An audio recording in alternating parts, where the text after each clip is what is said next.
I remember the exact moment I got the text. "Hey, babe, come get me in an hour." "The party's getting kind of lame," she wrote, followed by a heart emoji. It was 11:02 p.m. Her name was Bianca. We'd been dating for a little over a year, and I honestly thought she was the one.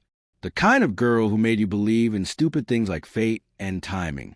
She had this effortless charm, a laugh that could soften you, and when she looked at you, it felt like no one else in the room mattered.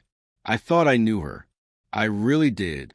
But that night, I saw something I'll never forget. She was at her friend Sasha's birthday party, one of those big house parties in the suburbs.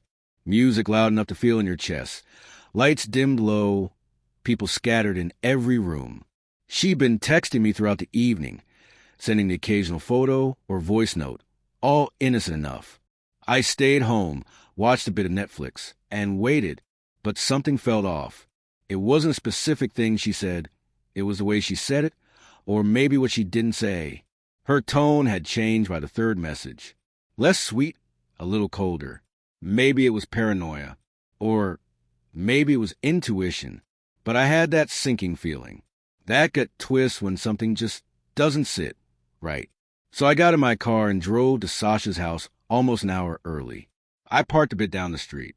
I didn't want to seem crazy or possessive, just careful.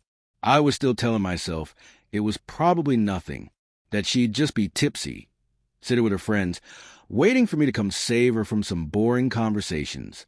But when I got to the house, the front door was wide open, and the music poured out like a heartbeat. People were everywhere, laughing, drinking, spilling into the front lawn. I stepped inside. It smelled like beer, perfume, and weed. Someone brushed past me, too drunk to notice I wasn't supposed to be there. I moved quietly, scanning the faces, half expecting to see Bianca dancing or lounging on a couch, bored and ready to leave. But she wasn't downstairs. So I went up. I didn't really have a plan. I just followed the noise. Every room on the second floor was either locked, dark, or packed until I reached the last door at the end of the hallway. It was cracked open just slightly, and the faintest yellow glow spilled out. And I heard it. A noise. A soft one. Rhythmic. Familiar. For a second, I froze. My chest tightened. My mind raced through every possible scenario, each one worse than the last. I shouldn't have opened that door, but I did. And there she was. Bianca, on top of a guy I'd never seen before. Her dress was hiked up around her waist. She was kissing his neck. His hands were all over her. Time slowed. She didn't see me at first. Neither of them did. They were too busy, whatever that was, and I just stood there, silent, motionless, watching the girl I thought I'd marry completely forget I existed. I didn't say a word. I closed the door as quietly as I opened it and walked out of the house like I'd never been there. I didn't text her. I didn't call. I didn't even go back to my car right away.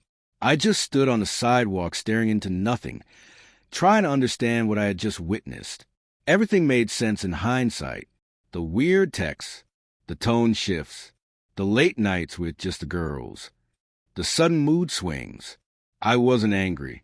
Not yet. I was empty, like something inside me had cracked clean in half. She texted me at 11:59.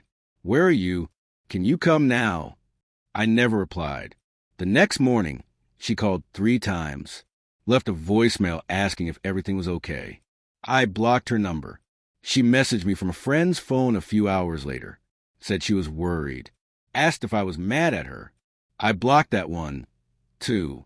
I never gave her a reason, never confronted her. I let the silence explain everything. A week later, she showed up at my apartment crying, saying she was drunk, saying it didn't mean anything, saying she didn't even know how it happened. I looked at her the same way you look at a stranger asking for directions.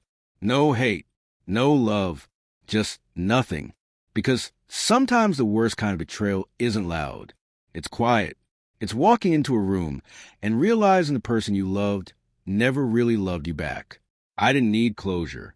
I got everything I needed when I opened that door, and I haven't looked back since.